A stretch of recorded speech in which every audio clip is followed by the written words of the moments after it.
ఈనాటి కార్యక్రమ ముఖ్య అతిథి గౌరవనీయులైన ఆంధ్రప్రదేశ్ రాష్ట్ర ముఖ్యమంత్రి వర్యులు శ్రీ నారా చంద్రబాబు నాయుడు గారికి గౌరవ వందనాన్ని సమర్పిస్తూ ముందుకు కదులుతోంది 3rd battalion APSP Kakinada contingent commander Shri A Simhadri Naidu reserve inspector.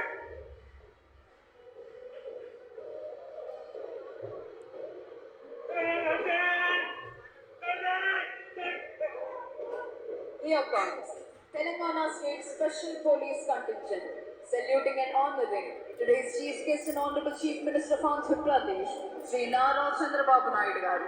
Telangana State Special Police Contingent is commanded by Sri V. Tirupati, Reserve Inspector. ఈనాటి కార్యక్రమ ముఖ్య అతిథి గౌరవనీయులైన ఆంధ్రప్రదేశ్ రాష్ట్ర ముఖ్యమంత్రి వర్యులు శ్రీ నారా చంద్రబాబు నాయుడు గారికి గౌరవ వందనాన్ని సమర్పిస్తూ ముందుకు కదులుతోంది Telangana state special police contingent commander Shri V Tirupati.